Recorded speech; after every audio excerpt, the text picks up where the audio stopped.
We had a very, what I would say, perfunctory court conference today. Again, real court cases take time. We're handing over a tremendous amount of material, as was indicated on the record. We're going to continue to do that, and we're going to try to continue to do that in a coherent way that makes sense, rather than just hand over piecemeal documents. We want to hand over sets of documents pertaining to either particular investigations or particular witnesses, so that way we can be able to confirm that we've in fact turned the material over, and the defense would be able to sort of look at it and it'll make sense to them, and they'll be able to go through it in a way that makes sense.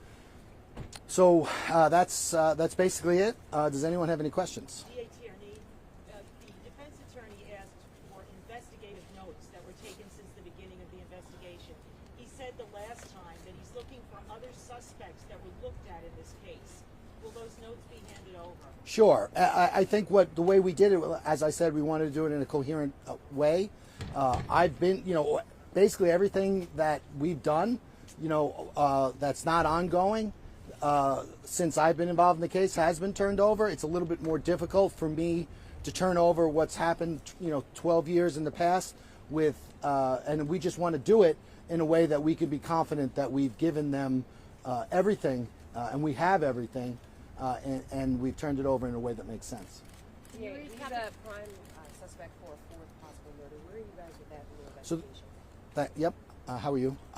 So the grand jury is continuing, and the grand jury in that matter is continuing. We anticipate it concluding shortly, and once it does, and if the grand jury acts, we'll make comment on that. But we won't do so until the grand jury process has concluded, just like we did with the 3 charged crimes. Is there a date on when the grand jury is done, or? There's an outside date, which could be extended, but. But when you say shortly, is that days, weeks, or months? Shortly. In your definition. Well, grand jury, you go where the evidence takes you. So, especially when you're at the end of an investigation, you're bringing in, extraneous matters and potential witnesses, and that's not always, subject to your schedule. So you sort of have to work through that. So we're going to, tie all those things up, and then when we're concluded with it, we'll bring it in. But we're not gonna set a time to it or a specific date to it, because it's it's evidence based. It's not time based. Do you feel like you have enough evidence to charge him in the court? It doesn't matter what I think. It matters what I can do and what I will do. Or what we will do. So we'll wait until that process is concluded, and it's just a process that you have to work through that we haven't done so yet. Is your office looking at other possible suspects? The grand jury? I'm sorry? Sorry. At this point, do you expect to extend the grand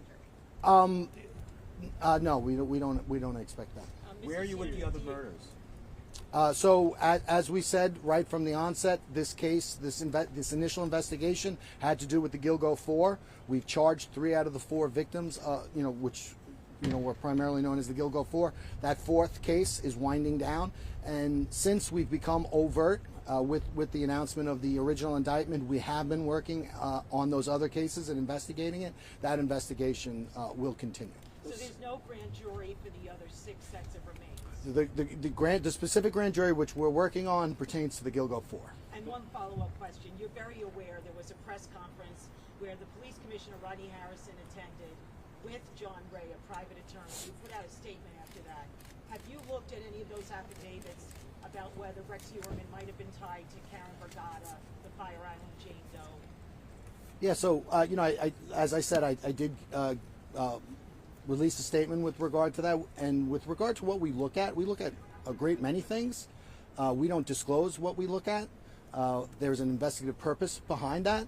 So we've talked to, I could tell you we've talked to hundreds of witnesses, but we don't disclose who we talk to, and that's just a policy of ours. So we're gonna maintain that policy. Those 75 pages that haven't been turned over, he said they were from the commencement of the grand jury, and what do they pertain to?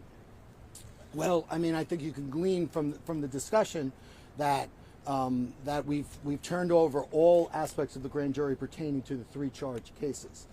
So that would leave something out, and I'll leave you to figure out what that is. So it relates to what's ongoing.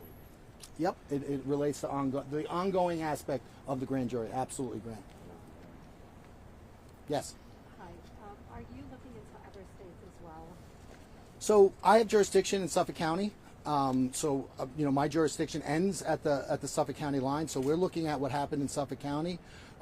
Through our investigation, obviously we've learned a lot about the defendant and his movements and other things. So we're ready, willing, and able to share that with our law enforcement partners in other jurisdictions. They would control that investigation, and we have talked to other jurisdictions about this case and many other cases. But just like I wouldn't appreciate other jurisdictions talking about my investigations, I'm not going to talk about what may or may not be happening in California or Florida or any other place. At this pace, when would you anticipate a trial potentially? So that's difficult for me to say because we have a lot of evidence, and also we have a lot of forensic evidence, cellular telephone, DNA, mitochondrial DNA, nuclear DNA, so which will be the subject of, I'm sure, motions by the defense. So once we get into the motion practice part of the case, we'll probably have a better idea about a timetable. But until we get there, it's tough to say.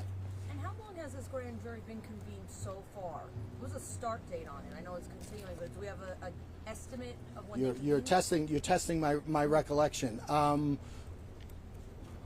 When did that start? It started in June.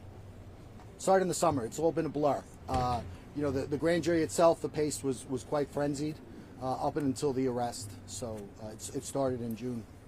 So you had the indictment within maybe 6 weeks of starting the grand jury? No, we didn't have the indictment until shortly before the defendant's arrest.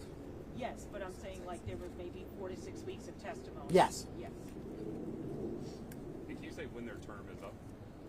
We don't talk about that, and also it's you can extend it. So it's really based upon the evidence and the tempo that's set in the grand jury based on that evidence. DA Tierney, you say you're very aware of the defendant's movements over a period of time. Do you have knowledge of him moving around other states? And have law enforcement agencies in other states come to you for assistance? So we looked at a number of things, a telephone, financial records, and other things. And so, from going back to the first murder in 2007 that we've been investigating, up until the present time. So all of that information is available to our law enforcement partners in other jurisdictions, depending upon what they're looking at. Any comment on his wife showing up today for court or also going to the jail last week? No, she announced that she was coming today, and she came. So, as is her right. Yes, sir. Since the Peacock Network is working with the family, is there any journalistic preferential treatment to the network, to the Peacocks? From me, I don't know. Whatever. I can only control like our task force and what we do, and what other people do is up to them. And what journalists decide to do or listen to or report, that's up to them. What we've been cognizant of and what we've been trying to do is we've been trying to build our case through the grand jury, and I can tell you that the evidence that we've established through the grand jury does not always comport with that which is being reported in the news. If other jurisdictions wanted a copy of Mr. Heuermann's DNA profile from the cheek swab, would they have to execute a search warrant and present that to you? So that's a complex legal question, and it depends upon both the law in our jurisdiction as well as the law in the particular jurisdiction that's asking for it. So what we do is we comply with the law, obviously in New York, but also in the other jurisdiction, and depending upon what the law is, we act accordingly. Mr. Tierney, could you recap what was discussed in court today and talk about just the discovery? There were a lot of numbers thrown around. Could you just talk to us about what's been handed over and what that discussion was? Sure. A great many things have been turned over. Primarily today, what we turned over was all of the lab work that was done in the case, as well as the underlying notes pertaining to that lab work, which from the time of the investigation up until the arrest, I believe. So that has been turned over. We turned over a lot of subpoena returns as well, as well as a whole bunch of other stuff, gigabytes worth of materials. It was mentioned that there were 1,300 photos taken during the search. 13,000. 13,000. Is that unusual, or is that just Well, normal procedure? I think that this was a sprawling investigation, that had to do with a lot of different places, places outside the state, the house in Massapequa Park, a business in New York City, storage units. And the type of evidence that we're looking at, we're looking at trace evidence, molecular evidence. So given all of those things, you're going to have a lot of pictures. Yes. We stand ready. We look forward to trying the case, and we'll see where it goes from there.